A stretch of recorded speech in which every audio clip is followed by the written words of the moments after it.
Assalamualaikum warahmatullahi wabarakatuh.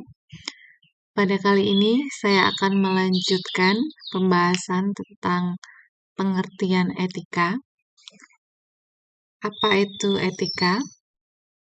Kemarin kita bahas tentang asal kata dari etika, yaitu dari bahasa Yunani yang berarti kebiasaan, dan etika itu sendiri merupakan kebiasaan atau adat istiadat, di mana bisa menjadi sistem nilai yang harus hidup sesuai dengan kebiasaan dan adat istiadat tersebut dan bisa diturunkan melalui agama dan kebudayaan.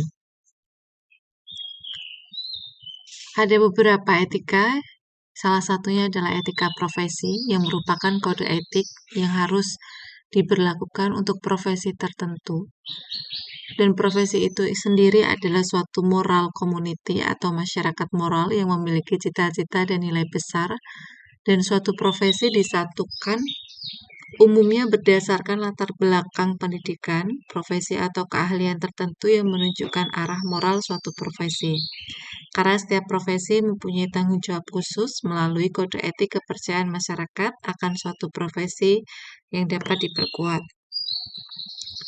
Di sini ada beberapa pengertian etika, baik itu sebagai moral, yaitu nilai-nilai tentang apa yang baik dan apa yang buruk, dan juga sebagai persoalan pendidikan, yaitu memberikan contoh yang benar dan pelayanan untuk mempraktekkan perilaku moral dengan dialog yang jujur. Menurut Kamus Besar Bahasa Indonesia, etika sendiri adalah ilmu tentang apa yang baik dan yang buruk, tentang hak dan kewajiban moral ataupun akhlak, dan nilai mengenai benar dan salah yang dianut oleh suatu golongan atau masyarakat umum. Jadi intinya, etika itu adalah mempelajari hal yang baik dan mana yang buruk, perilaku bagaimana yang boleh dan tidak boleh dilakukan, yang benar dan tidak benar dilakukan. Di sini ada beberapa teori etika, ada teori deontologi, teori teleologi, dan juga tujuan etika.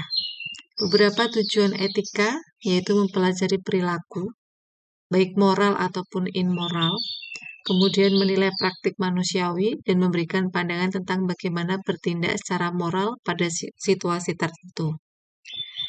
Sedangkan bisnis adalah keseluruhan kegiatan usaha yang dijalankan oleh orang atau badan secara teratur dan terus-menerus, yaitu berupa kegiatan mengadakan barang, jasa, maupun fasilitas-fasilitas untuk diperjualbelikan, dipertukarkan, atau disewakan.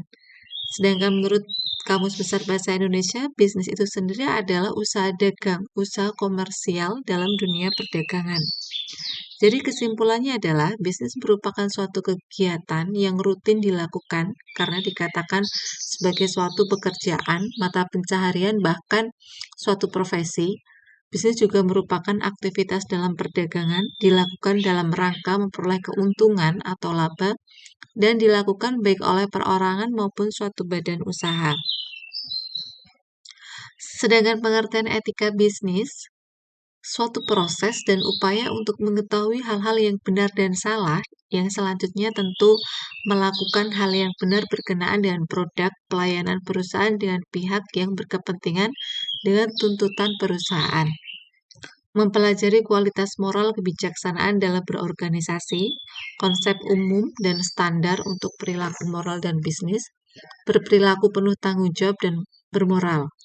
Merupakan suatu kebiasaan dan budaya moral yang berkaitan dengan kegiatan bisnis suatu perusahaan. Etika untuk berbisnis secara baik atau fair dengan menegakkan hukum dan keadilan secara konsisten dan konsekuen, setia pada prinsip-prinsip kebenaran, keadaban, dan bermartabat. Sedangkan pengertian dan macam-macam norma, jadi norma itu sendiri adalah aturan atau patokan ataupun ukuran, yaitu sesuatu yang pasti dan tidak berubah. Pengertian norma lainnya adalah aturan-aturan pedoman sosial yang khusus mengenai tingkah laku, sikap, dan perbuatan yang boleh dilakukan dan tidak boleh dilakukan di lingkungan kehidupannya. Di sini ada beberapa moral, norma etika, dan norma hukum. Norma moral sendiri berasal dari kata mores yang artinya kebiasaan. Jadi moral itu menunjukkan tindakan seseorang, benar atau salah. Gitu. Norma moral itu sendiri mengatur mengenai sikap, pola perilaku manusia terhadap manusia yang lain sesuai harkat manusia. Sedangkan norma etika terkait dengan sopan santun.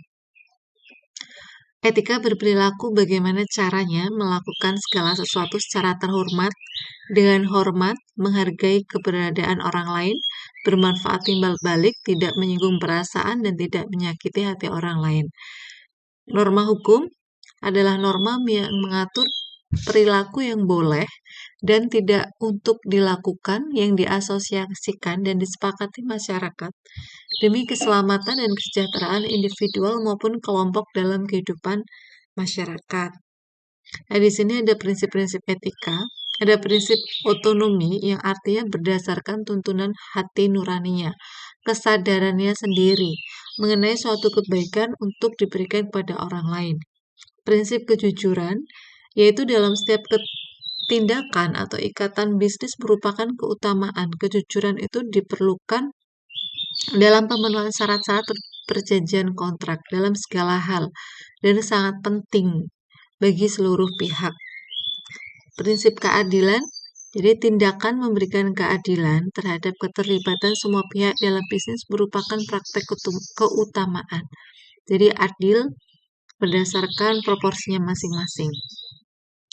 Prinsip saling menguntungkan atau win-win solution, yaitu memberikan keadaan yang saling menguntungkan kepada keterlibatan setiap pihak dalam bisnis. Saling menguntungkan itu sendiri merupakan cerminan integritas moral internal dari si pelaku bisnis ataupun nama baik perusahaan dalam berbisnis.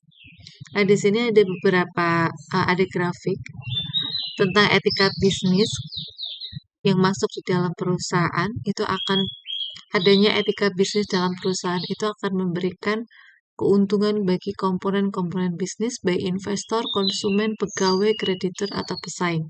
Untuk investor misalnya bisa memperoleh keuntungan, untuk konsumen bisa memperoleh produk yang bermutu, harga yang layak, bagi pegawai adanya balas jasa yang layak, promosi jabatan, untuk kreditur pembayaran hutangnya tepat waktu, dan untuk pesaing terciptanya persaingan yang sehat. Bisnis etika sendiri akan membangun sebuah kultur bisnis yang sehat dan kontrol terhadap pelaku bisnis serta bisa berperan hanya pada komunitas moral, tidak merupakan komitmen individual dan tercantum dalam kerangka sosial. Kemudian etika dalam persaingan bisnis. Jadi persaingan bisnis itu harus sehat. Nah, ketatnya persaingan bisnis ini menyebabkan beberapa pelaku bisnis yang kurang memperhatikan etika, sehingga mempengaruhi tingkat kepercayaan dari seluruh elemen-elemen pebisnis.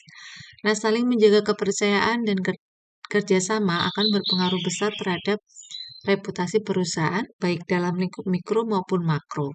Nah, inilah contoh beberapa perilaku yang tidak etis. Jadi, perilaku yang tidak etis ini adalah suatu tindakan dengan melakukan sesuatu yang merugikan seseorang atau melanggar norma-norma kesusilaan.